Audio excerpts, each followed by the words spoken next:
We've tuned in. The call is clear. God is speaking. Can you hear? The question remains bold and true. Are you ready for change, or are you still waiting? Samuel was chosen, set apart. He obeyed God's voice with all his heart. You are also called to speak, to stand. Romans 12 verse 2. Be transformed by the renewing of your mind so that you may discern what is the will of God. You can't stay the same. You must decide. Will you step forward or running away? This is the moment, no time to delay. Will you get changed?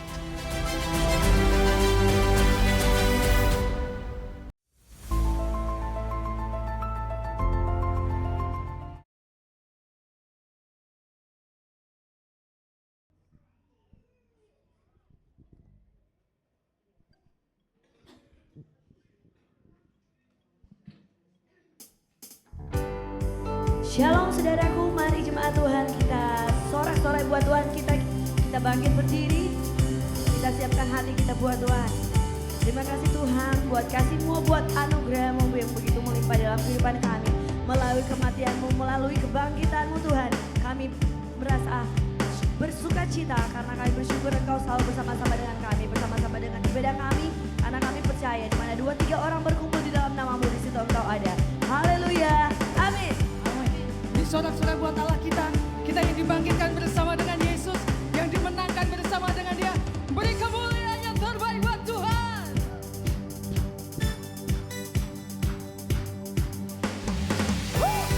Ini kami umat-Mu bagian ini Bapa, membawa pujian dan pengagungan untuk Kau Yesus.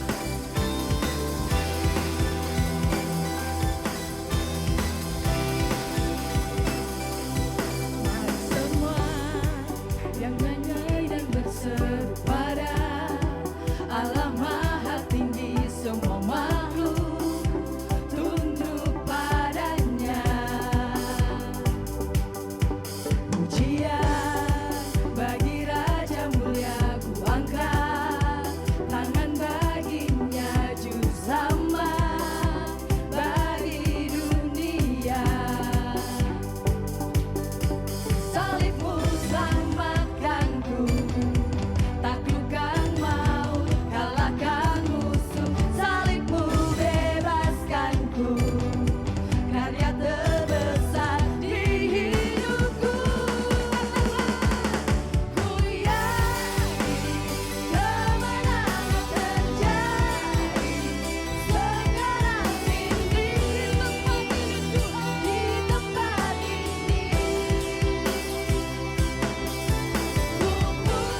buat Tuhan.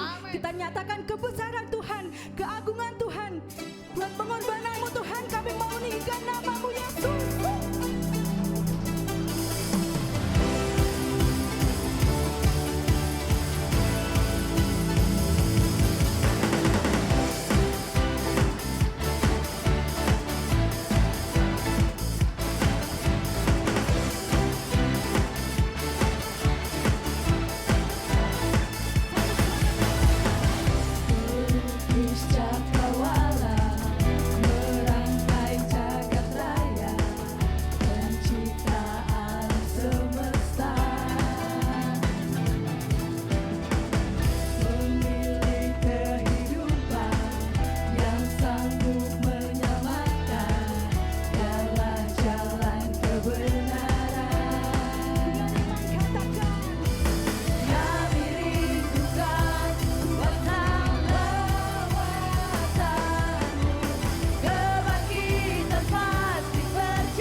kasih Tuhan untuk pengorbanan-Mu yang besar dalam setiap kehidupan kami.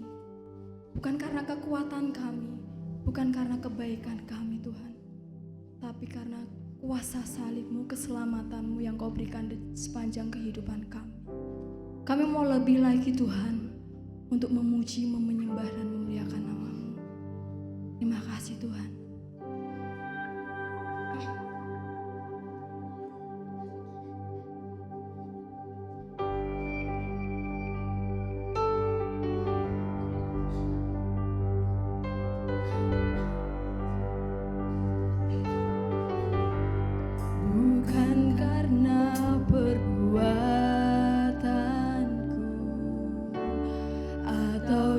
juga kebaikanku, tapi karena kuasa salibmu aku diselamatkan.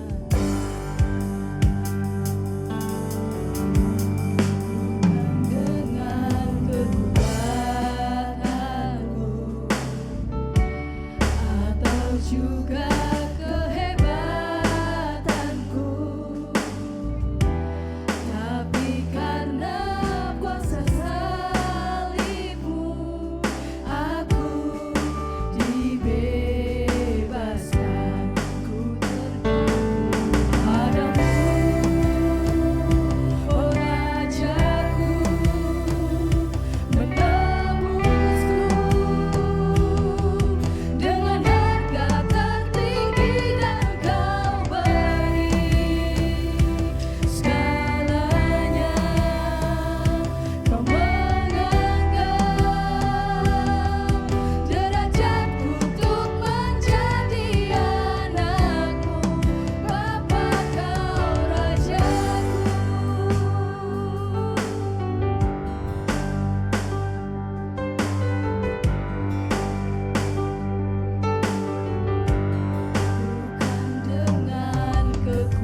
puji namamu Tuhan.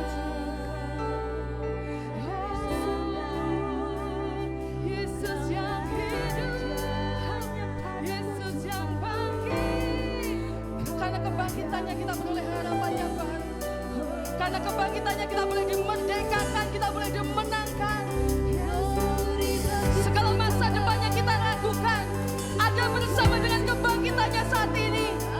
Masa depan yang pasti, kehidupan yang pasti bersama dengan Yesus yang pasti. Saat ini bangkit buat saya dan saudara. Jangan ragukan Tuhan. Dia ada bersama-sama dengan kita. Dia menang dan berdiri bersama-sama dengan kita saat ini. Segala puji bagimu Tuhan.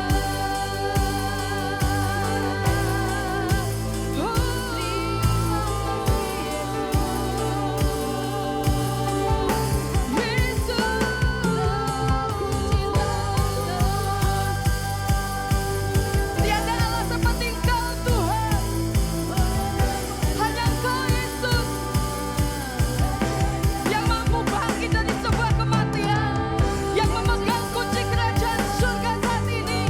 Bahkan maupun Kau pegang Tuhan.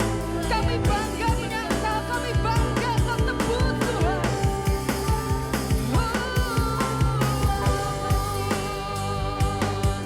Selamanya, selamanya ku puji namamu. Ku hidup denganmu Tuhan. Kita menang dari segala hal. Kita menang dari ketakutan. Kita menang dari kecemasan. Kita menang dari kekhawatiran. Karena Yesus telah menang. Dia bangkit. Dia nyata. Dia hidup. Ada harapan demi harapan. Ada jawaban demi jawaban doa. Haleluya Tuhan. Terima kasih Bapa. Terima kasih Tuhan.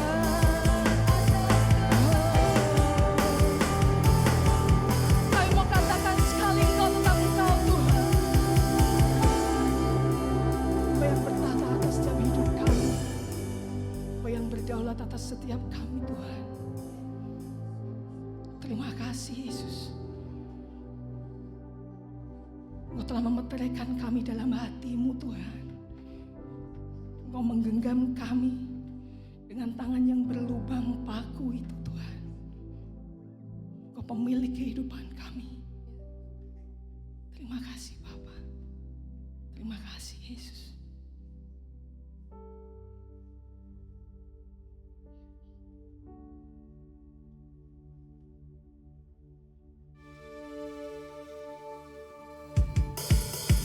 Yes God, Engkaulah harapan baru buat kami. Dengan kebangkitan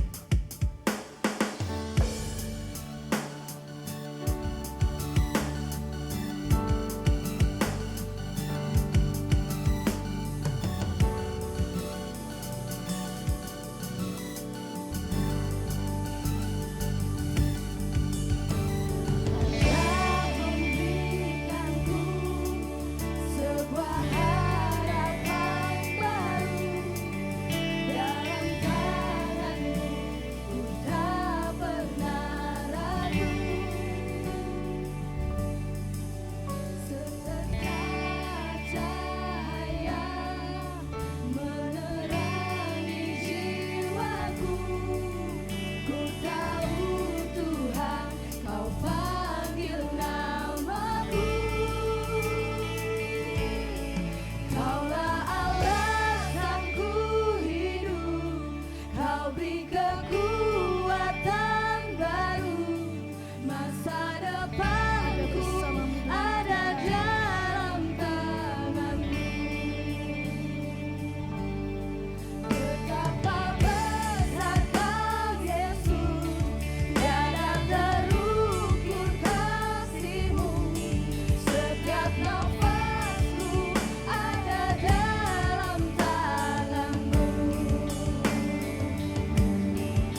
Tiada terukur kasih-Mu Tuhan buat setiap kami.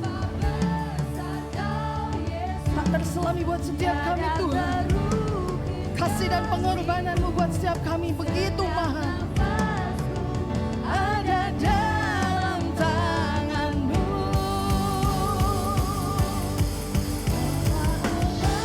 Saatku hidup, Kau berikan kuatan baru.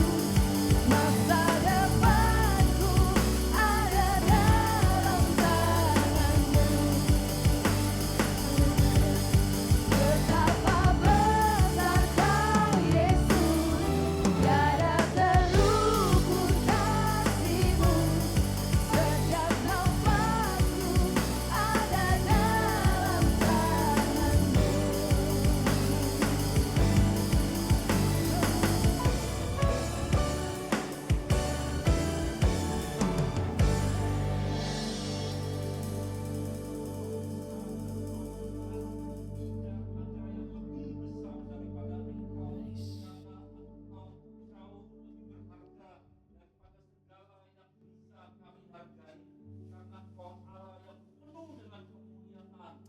Bukan hanya bersedia mati buat kami, tetapi Engkau juga bangkit sebagaimana Engkau berjanji bahwa pada hari yang ketiga Engkau bangkit dari kematian.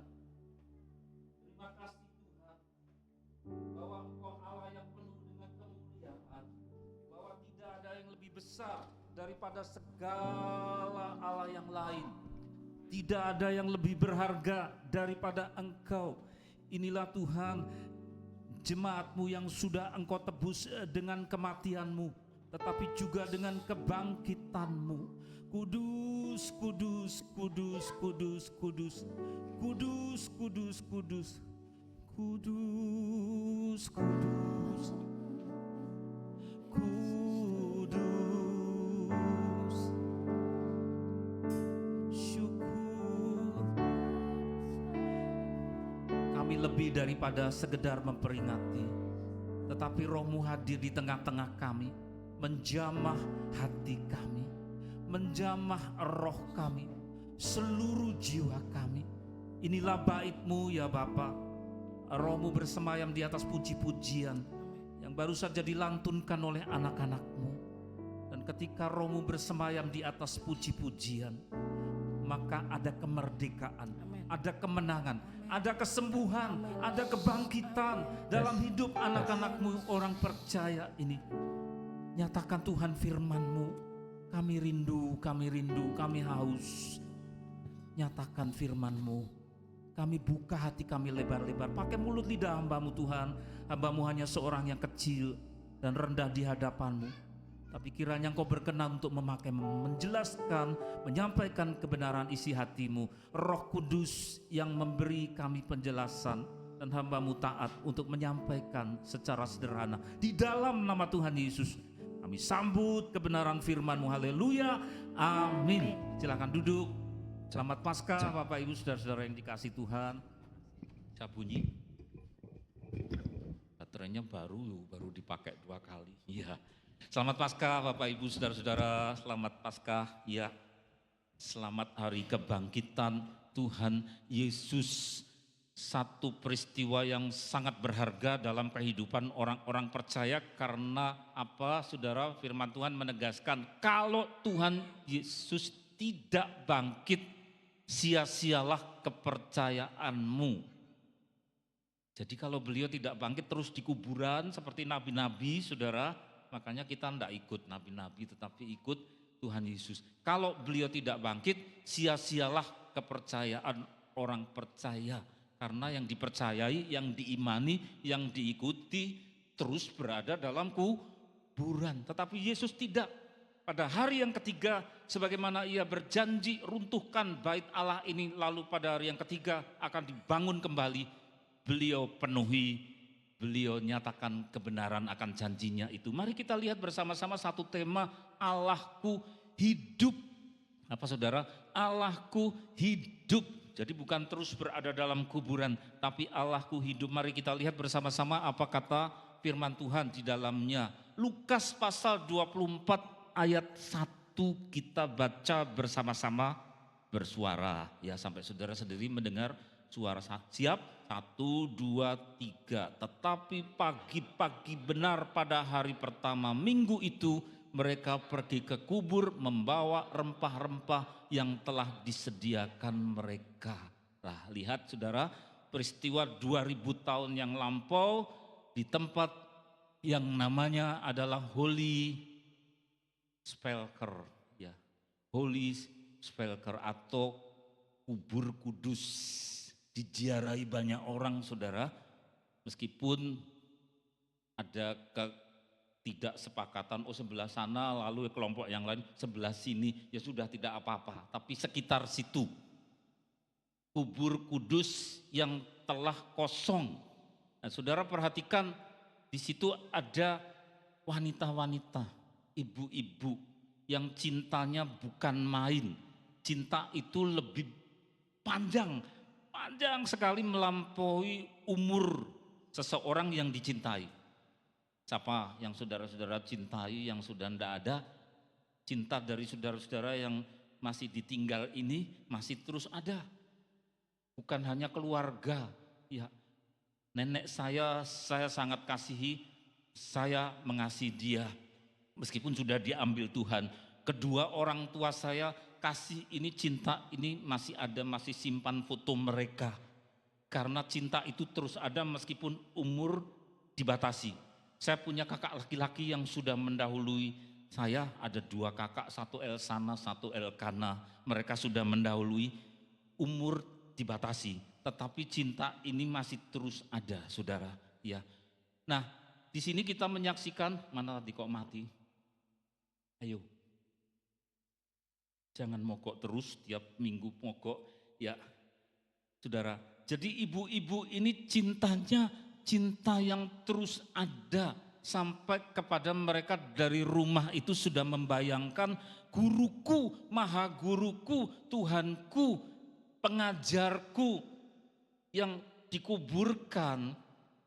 Meskipun dikuburkan diam, pikirin mereka saudara, tetapi cinta ini masih terus ada. Itulah yang kemudian dituangkan dalam bentuk apa? Rempah-rempah. Loh kok RHD?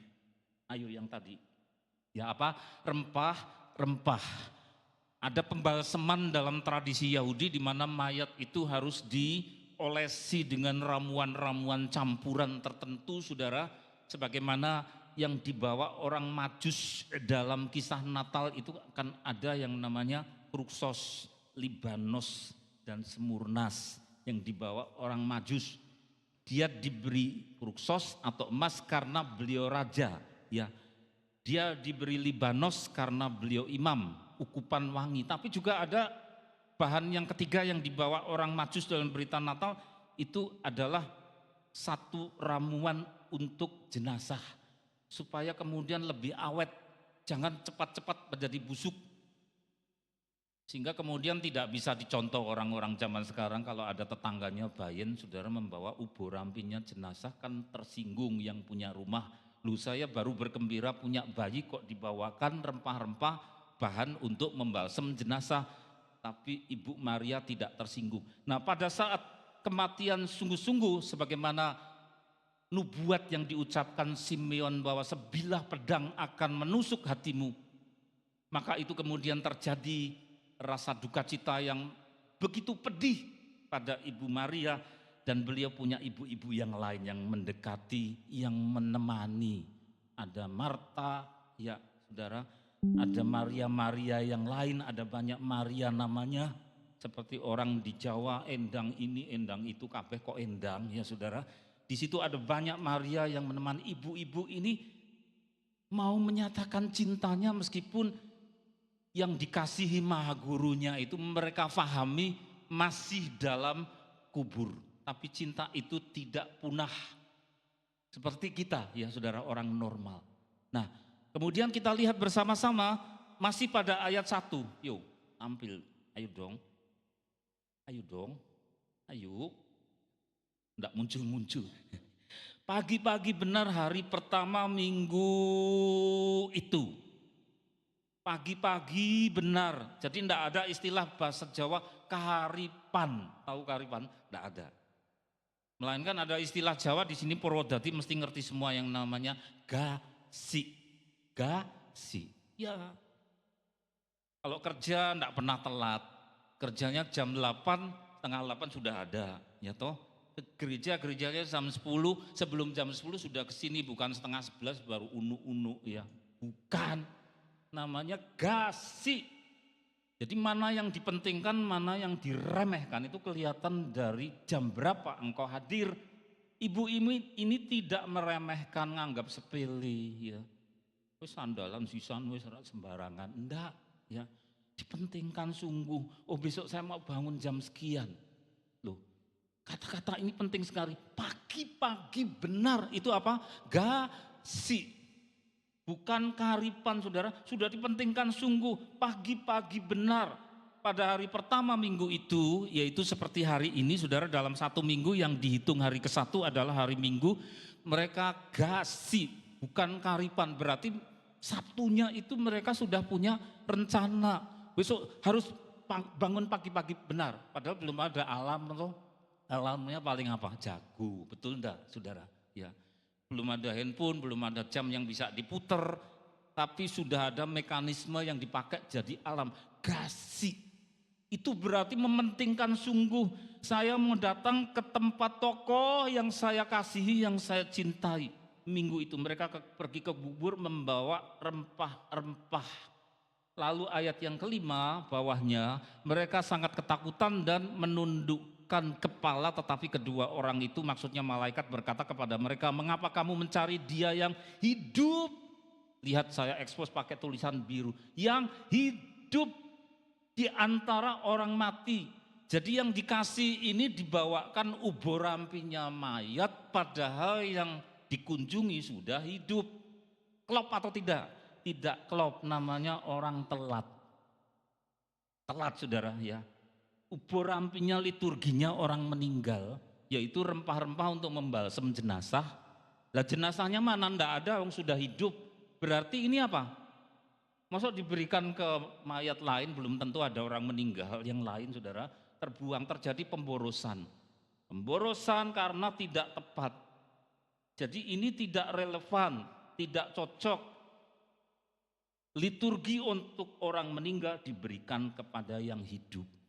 Saudara, tidak ada yang menyalahkan, tidak ada ya. Saya tidak menemukan, saudara-saudara juga tidak akan menemukan bahwa oh ibu-ibu ini itu orang-orang yang bodoh, orang-orang yang kurang pagi bangunnya. Loh kurang apa? Karena disebutkan pagi-pagi benar, itu oleh Lukas dituliskan. Berarti memang sangat dipentingkan, bukan orang karipan tapi orang gasi, sergap saudara ya. Tapi tetap meleset. Ini adalah sudah diplot oleh Tuhan, harus terjadi seperti itu. Karena Paskah, berita Paskah itu memberitakan tentang Allah Yesus, di dalam Yesus yang pegang handle, yang pegang kendali, yang pegang kontrol. Kapan aku mau ketemu sama murid-muridku, di jam berapa, menit keberapa, sekarang aku nyatakan dengan tegas, menurut kemauanku maka jadilah. Dan bukan menurut orang-orang yang kepengen ketemu Tuhan jam berapa, ya lalu harus ketemu, tapi justru dinyatakan dalam Paskah meleset. Karena inisiatif dari rumah, inisiatifnya ibu-ibu, inisiatifnya orang-orang. Sudah dengan kasih, sudah, bahkan mungkin sangat emosional, meluap-luap dari rumah, mungkin menangis. Ya ini tanda cinta terakhir, sudah disiapkan malam-malam, pasti sudah malam-malam itu, ya hari kemarinnya, Sabtunya sudah disiapkan. Motivasi sudah penuh, cinta penuh, harinya, jamnya juga sudah penuh, yaitu apa? Gasi, pagi-pagi benar. Kemarin istri saya dikabari, ya Mbak Li ngepel kapan? Besok aja dini hari jam piro, berarti ini dipel tadi pagi, 5:30, biasanya Sabtu dipel. Gasi tenang Mbak, gasi ya saudara. Ibu-ibu gasi meleset. Nah saudara, tangkap ini berita Paskah, yaitu apa? Tuhan di dalam Paskah sedang menegaskan otoritasnya, kedaulatannya, yaitu apa? Haknya dan kekuasaannya untuk menentukan kapan akan ada encounter, ketemu yang menggetarkan. Ya, encounter bukan meeting. Kalau meeting itu saudara rapat RT, rapat apa, ketemu, ada yang memimpin, ada arahan-arahan, terus ada arem-arem, sosis, ya ada aqua, terus pulang, mulai meeting, bukan meeting ya saudara. Kalau meeting lain lagi. Meeting, oh bukan, encounter, pertemuan yang menggetarkan. Misalnya saudara di tempat yang sepi ketemu ada, ya mendarat terus keluar di situ makhluk-makhluk yang aneh. Kok jarinya 3 lalu, wah itu encounter saudara, deg-degan. Saudara kita tidak bahas UFO, tuyul-tuyul apa dari luar alien saudara. Tetapi apa? Allah mau menegaskan melalui Yesus tentang otoritasnya kapan dia menolak. Jangan, pagi-pagi benar kamu sudah sergap, tetap aku berkata jangan ketemu dhisik ya. Jangan ketemu dulu. Beliau yang menentukan, maka terjadilah. Lu sudah pagi lu, enggak ketemu, itu ketentuan Tuhan. Ada satu decision, ada satu keputusan mengenai otoritas mutlak. Ini, yuk halaman berikut, lihat. Jangan mogok lagi ya dalam nama Yesus. Kasih yang tidak sinkron itu, ya membawa rempah-rempah, sudah ada tanda cinta. Tetapi ada teguran malaikat yang sudah duduk di situ. Karena dari rumah yang enggak cocok, ada penentuan-penentuan double, yaitu oleh ibu-ibu, satu mereka pikir oleh orang yang berotot yang bisa menggulingkan batu. Karena diskusi di jalan, ya Mbak Yu, tacik piye iki, ya gimana nanti kalau kita sampai ke sana? Nah kita perempuan semua, nanti yang menggulingkan batu siapa? Berarti yang menentukan kita ketemu mayat Yesus, yaitu kita, satunya adalah kuat tidaknya orang yang menggulingkan batu. Kalau ini orang-orangnya tidak kuat, mesti akan ada laki-laki yang tidak ketemu. Jadi ditentukan oleh orang. Pikirannya sudah begitu. Aku berkunjung ketemu mayat Yesus, aku tidak berkunjung, ya tidak ketemu mayat Yesus. Jadi semua ditentukan dari yang namanya mindset dari rumah. Tuhan bikin apa? Meleset kabeh saudara, meleset. Tuhan tentukan, ora tidak. Ya. No. Kamu sudah pagi-pagi, oke. Kamu mau nyatakan cinta, oke. Tapi aku berkata no. Not yet. Belum ya, belum boleh bertemu. Nah di sini saudara berita Natal, berita Paskah. Pendeta yang mesti kepleset ya saudara. Berita Paskah pada siang hari ini. Kepada kita sekalian diajarkan tentang hormati ketentuan Tuhan. Kalau saudara membaca Kidung Agung, surat cinta-cintaan yang romantis sekali antara Tuhan dengan jemaatnya yang akrab dengan dia, Kidung Agung pasal yang kelima, tidak usah dibuka, saya cerita aja lisan. Ayat 2-6. Ada seorang ibu pendeta yang berkata, aku sampai tidak ngantor 2 hari nangis. Baca Kidung Agung pasal 5, ayat 2-6. Kenapa saudara? Tuhan mau ketemu menurut jam dan menit yang Tuhan tentukan, orangnya tidak siap. Sehingga perempuan ini yang menggambarkan orang Kristen, lah saya sudah cuci kaki kok. Ya, sudah cuci kaki naik tempat tidur, sudah dilap, terus pasang selimut karena sudah malam. Ini waktunya jam tidur, tapi ada yang ketuk pintu, dia menguap, sudah capek. Ini caranya mengetuk. Ini kekasihku. Saya tuh ngerti saudara dulu kalau yang mengetuk itu temannya istri atau istri saya, kami belum menikah. Tahun berapa ya dulu saudara? Ngerti itu saya saudara. Kalau ada yang saya baru istirahat begitu lalu, wah kayak wong kobongan begitu. Mau buka itu, ini mesti temannya dia yang kemana-mana boncengkan dia itu. Mesti, aku ngerti. Tapi kalau dia yang ngetuk, saya ngerti gini. Wah, ini calon bojoku. Tahu saudara, saya tahu. Ya, lah perempuan ini kan sudah naik ke tempat tidur menurut Kidung Agung pasal 5. Terus di ayat 4 saudara baca, ngantuk ya. Ini caranya ngetuk kekasihku. Terus lagi kemudian kaget. Wah iya, lalu kelabaan saudara, kalang kabut turun, pintunya dibuka. Kekasihku sudah pergi, lalu aku mau pingsan. Itu kata itu saya kutip dari kitab Kidung Agung. Aku mau pingsan, waduh kok bodoh ya.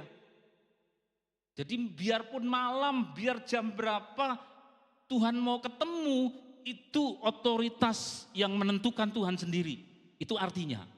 Lah orang seringkali tidak siap saudara. Ini juga kemudian nyambung dengan peristiwa inilah. Ketahuan toh lalu menjadi nyata. Nubuat itu terjadi. Ibu-ibu ini apa? Telat saudara. Meskipun bawa rempah-rempah. Tuhan sudah pergi. Dan tidak perlu orang-orang yang menggulingkan batu karena sudah digulingkan oleh siapa? Malaikat. Nah, di sini kita beroleh pelajaran mengenai Paskah tentang otoritas Tuhan. Bahwa kadang-kadang kita mau mengasihi Tuhan tapi tidak sinkron. Tidak sinkron. Ketika di gereja aku ingin jamahan Tuhan jam sekian, ya aku rindu mau ke gereja. Kok adem-adem ya?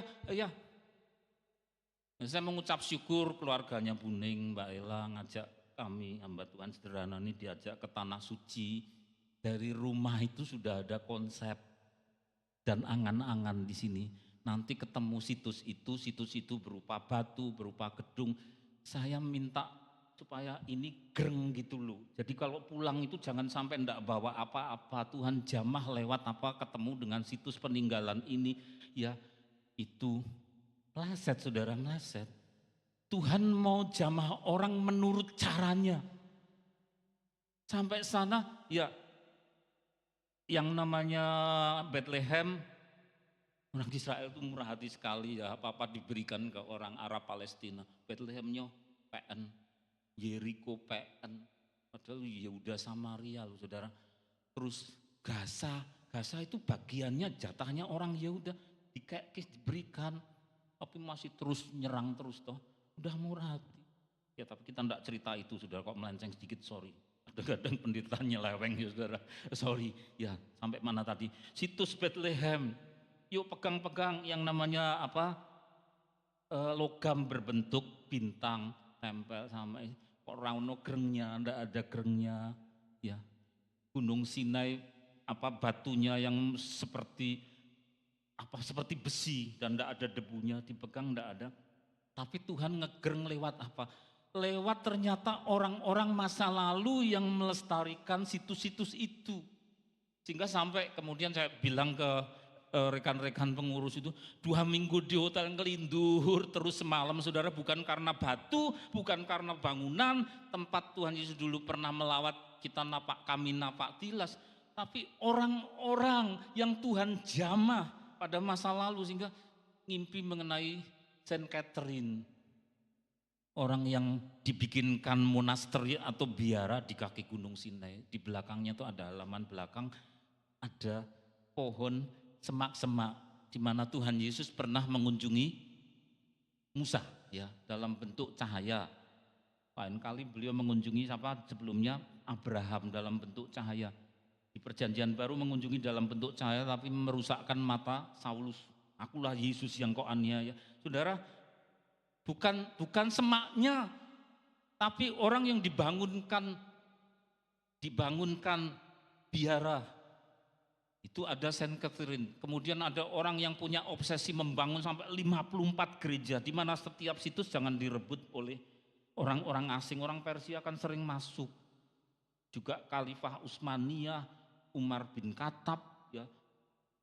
Tentara Persia yang sampai sekarang terus merusak, ngirimi rudal lewat bawah tanah itu terus, orang kapok-kapok saudara, Persia ya itu supaya jangan merebut, setiap situs didirikan bangunan gereja, di tempat kelahiran, di tempat kecuali yang di Getsemani terus. Nah orang yang bangun itu yang ngegreng, Tuhan kok menjamah begitu rupa, sampai ke Ratu Helena itu punya obsesi, dia cari mengunjungi tempat-tempat situs itu, di mana toh salib, bekas salib dulu. Kalau sudah remuk ya enggak apa-apa, saya bawa pulang. Frustrasi beliau. Sampai kemudian seorang Yahudi tua, seorang yang saleh lalu menunjukkan Baginda Ratu tempatnya di sana. Yaitu tempat yang sudah dinajiskan Kaisar Adrian. Kaisar Adrian adalah Kaisar Romawi. Tiap situs Kristen selalu ditumpuki dengan Dewa Jupiter, Dewi Venus ya. Lah salibnya disembunyikan di bawah situ lalu digali. Lah salibnya telusing dibingung ya orang ini. Kemudian yang kesalib ke-1 ditempelkan, ya sekarang dibawa orang sakit Ditempelkan salib ke satu tidak terjadi apa-apa, salib kedua tidak apa-apa, tapi salib yang ketiga orang itu sembuh karena masih ada bekas darah yang sudah mengering selama itu. Nah, Ratu Helena kemudian melestarikan kayu salib, dibawa ke rumahnya, disembunyikan di dalam istananya karena beliau adalah istri dari satu penguasa Romawi, saudara. Dan sampai sekarang tidak diketahui, pasti ya disembunyikan di dalam gereja di Roma, saudara.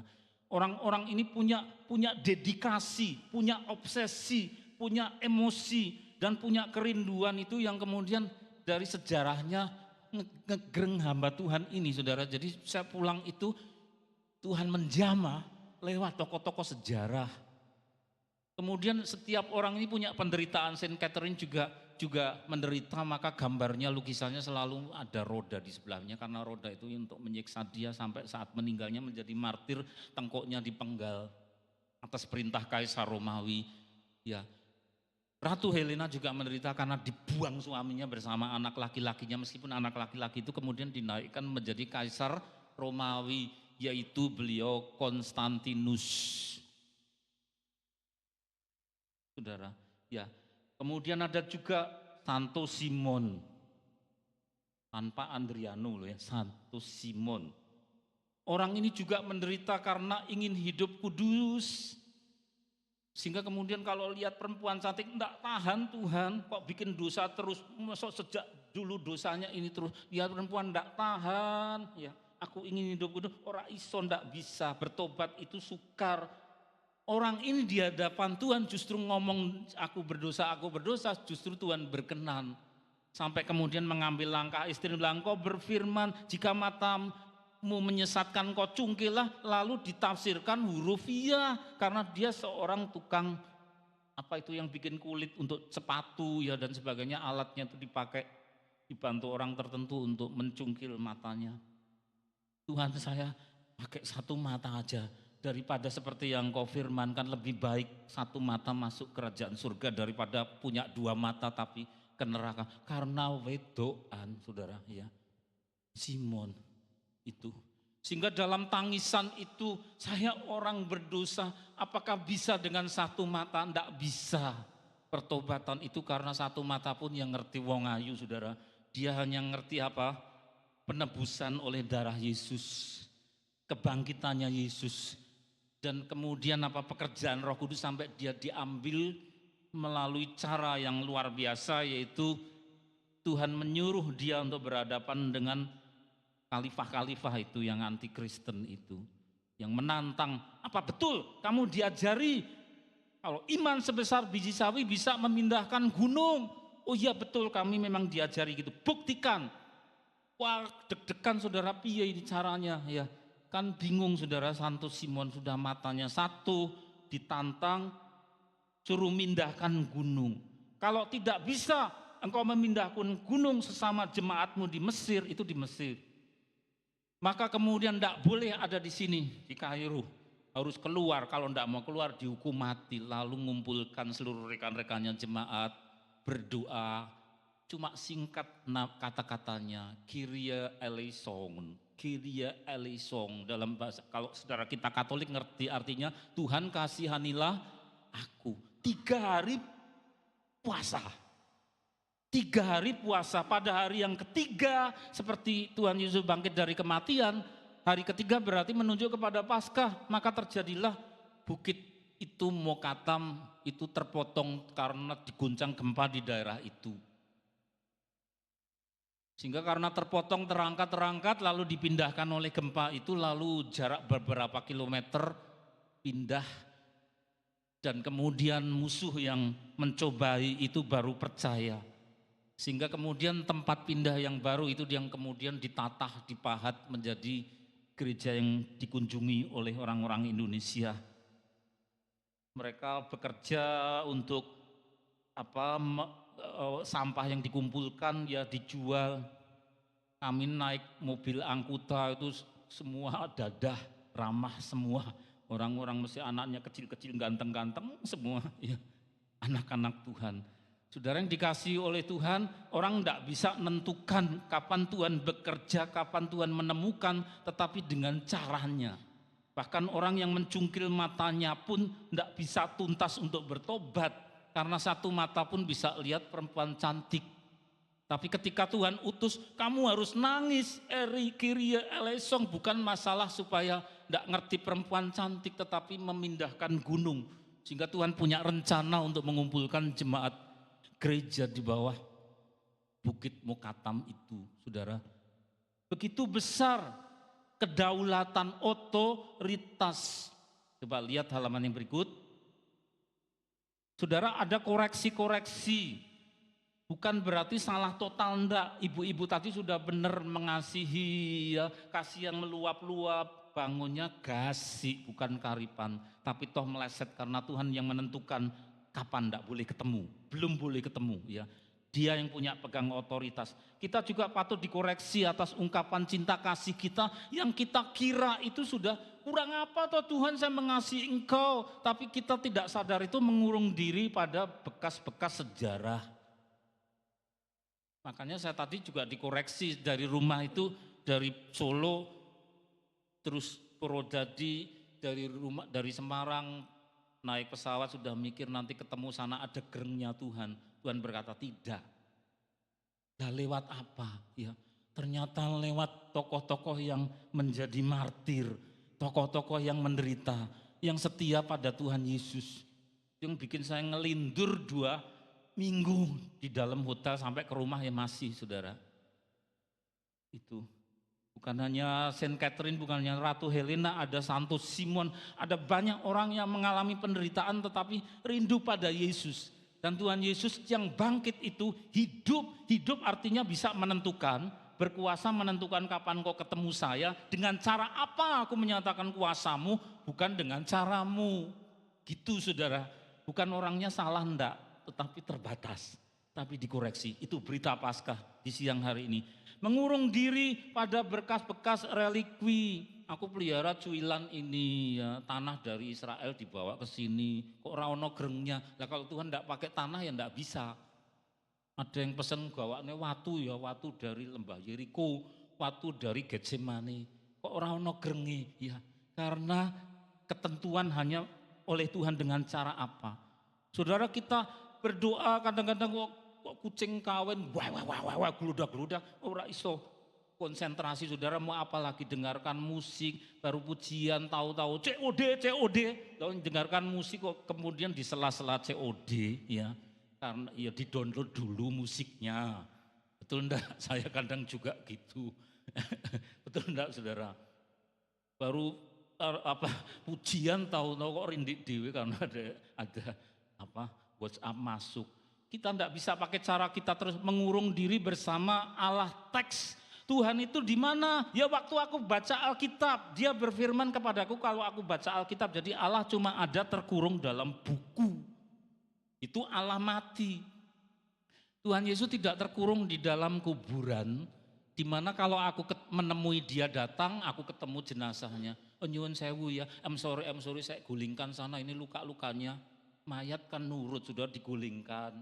Terus ini sambil menangis, balik ya saya tutupi ini. Mayat enggak bisa apa-apa, beliau jadi objek, kita jadi subjek.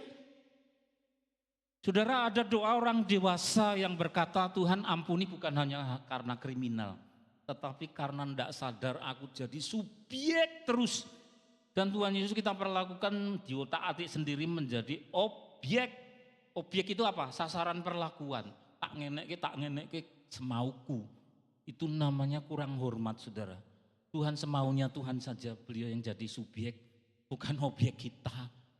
Jadi bukan kalau kita baca Alkitab ketemu Tuhan, kalau enggak baca Alkitab, sudah ngantuk besok aja ya Tuhan, ketemunya ya besok. Oh, bukan dikendalikan oleh kita. Saya sering tuh, saudara, baru nyetir mobil atau di mana enggak rencana, tahu-tahu kemudian Tuhan jamah, nangis terus. Ya dia ngomong apa? Dia bicara menurut kemauannya dia, kapan gitu. Nah, ibu-ibu tadi juga dikoreksi, enggak ketemu dulu, belum saatnya, meskipun apa sudah kasih. Mengurung diri pada lagu-lagu religius, yaitu bagus, ya karena Tuhan bersemayam di atas puji-pujian, tapi belum tentu juga Setiap kali saudara ketemu lagu, pasti Tuhan datang. Belum tentu juga. Ya, ini. Terus yang berikut lagi. Apa itu? Pesan Paskah. Paskah makin menegaskan bahwa pekuburan beserta ritualitasnya bukan paket cinta yang tepat, tidak selalu begitu. Ikutilah alur Yesus hidup. Gimana caranya mengikuti alur Yesus hidup? Yaitu kita berkata, silahkan Tuhan, silahkan. Kapanpun engkau mau, hambamu siap, silahkan. Kadang-kadang kita sedang tidak siap, maka ada Kidung Agung 5. Perempuan sudah mau selimutan, kekasihnya ketuk-ketuk. Tangannya masuk, korak dibuka, ya sudah, beliau sopan itu terus pergi. Nah kalau setan gimana? Nggak pakai, jangankan ketuk, pintu aja didobrak kok. Masuk terus namanya kesurupan. Nggak pakai ketuk. Tuhan tuh sopan banget. Itu Kidung Agung, nanti dibaca di rumah ya saudara ya. Kidung Agung pasal 5 ayat 2 sampai 6. Ikutilah alur Yesus hidup. Kadang-kadang jam 1 malam kita bangun ada apa ya. Jangan buka TV. Mungkin Tuhan mau bicara dalam saat yang kita tidak siap.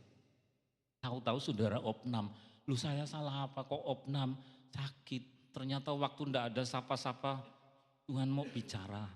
Waktu kita sakit, kita ndak siap, ya silahkan saja, ya silahkan. Dan nanti kalau Tuhan kendaki di final, saya ambil nyawamu sekarang. Masa kita mau semoyo, kusik-kusik Tuhan aku urung siap. Nah, gimana coba saudara, aku mau ketemu kamu itu, ya siap ndak? Ya. Makanya saya usia sebentar lagi nanti September 65, istri saya April ini 60, ini swida 5. Oh iya, sweet katanya Bu Heru. Gak apa-apa sampai kapan.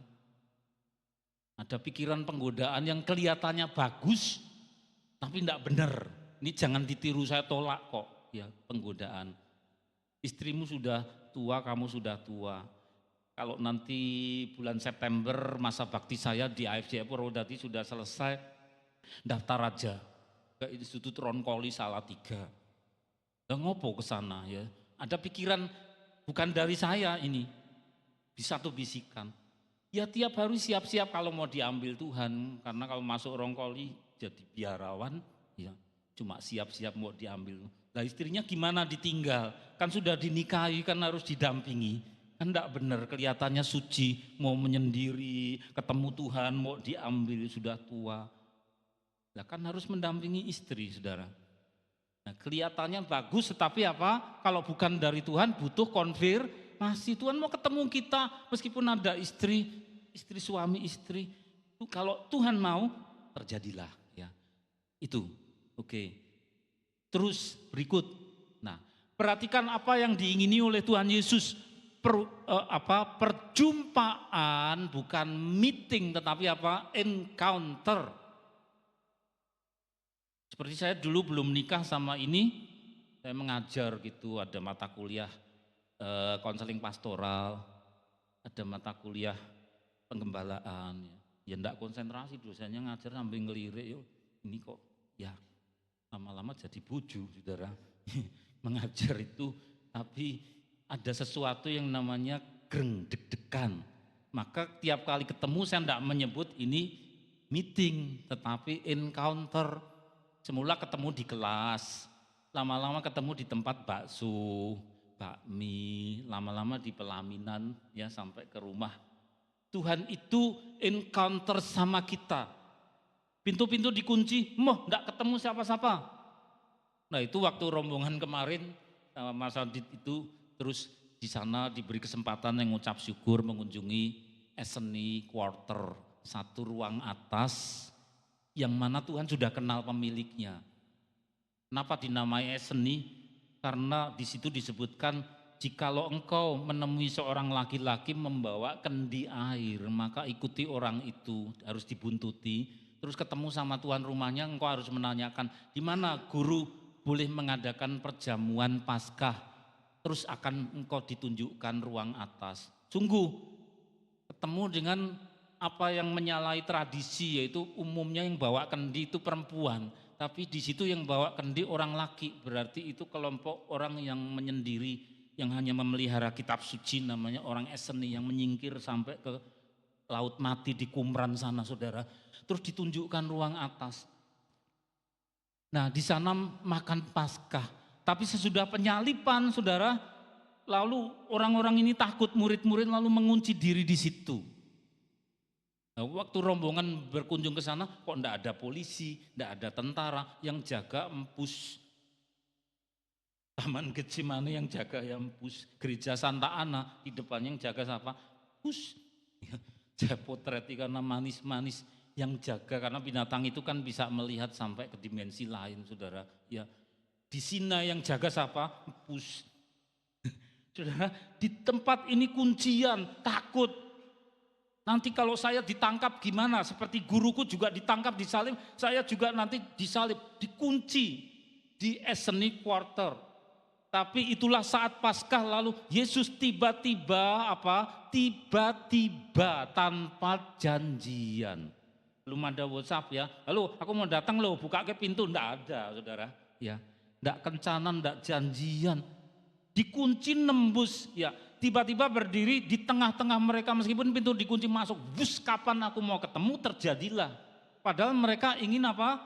Sembunyi-sembunyi aja dikunjungi, saudara. Itu berarti apa? Menegaskan otoritas, menegaskan kedaulatan. Kapan aku mau ketemu, engkau delik, ya saya temui, ketemu. Saudara, kita mau sembunyi di mana? Kemanakah? Aku dapat pergi dulu, saya senang nyanyian itu ya. Kemanakah aku dapat pergi menjauhi rohmu. Ditaruh di sana, ya Tuhan ketemu. Siap saudara ditemui oleh Tuhan, inilah berita Paskah. Tidak tergantung rempah-rempah, ubur ampinya orang meninggal, kok diberikan ke orang yang hidup. Ya saudara, Tuhan yang hidup. Dia berdiri di tengah-tengah mereka, kapan mereka itu ditemui, tidak ada yang protes. Tuhan jangan sekarang ditemui, saya takut, enggak ada itu yang protes. Maka kemudian apa?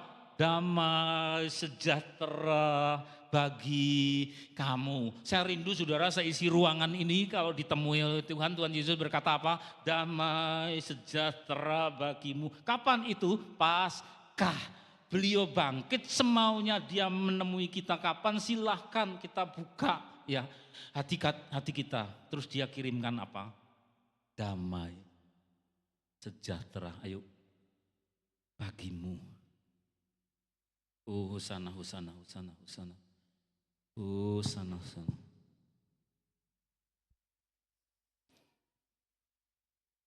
Sebab dia hidup, ada hari esok. Apa itu kuncinya? Ya. Sebab dia hidup, ku tak gentar. Kenali saudara nyanyian itu? Yuk kita bangkit berdiri. Ada damai sejahtera buat kita. Tuhan sudah bangkit hidup buat kita, mengunjungi kita. Karena aku tahu dia pegang hari esok. Hidup jadi berarti sebab dia hidup. Yes, yo.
kami, dalam hati kami, jiwa kami beroleh sukacita karena kami ikut bukan tokoh yang terus berada dalam kuburan, tetapi Engkau yang kami ikuti adalah yang bangkit untuk selama-lamanya, yang memberi kami hidup kekal. Kami bersukacita, kami punya pengharapan. Dan sekarang Tuhan, jemaat-Mu hendak mengumpulkan persembahan bukan lagi sebagai kewajiban, tapi sebagai tanda cinta untuk Engkau. Boleh dipakai untuk mendukung pekerjaan pelayanan dalam gereja ini di dalam nama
maka kami ikut Engkau selama-lamanya. Maka segala sesuatu pencobaan tidak akan bisa melepaskan ikatan Engkau dengan kami, karena diikat dengan perjanjian darah, perjanjian dengan baptisan air, perjanjian dengan meterai Roh Kudus. Inilah seluruh jemaat-Mu Tuhan yang mengikat perjanjian dengan Engkau dan boleh bersuka cita. Dan kapanpun Engkau berkunjung kepada kami, melawat jiwa hati kami, kami siap sedia Tuhan, karena Engkau yang pegang kedaulatan.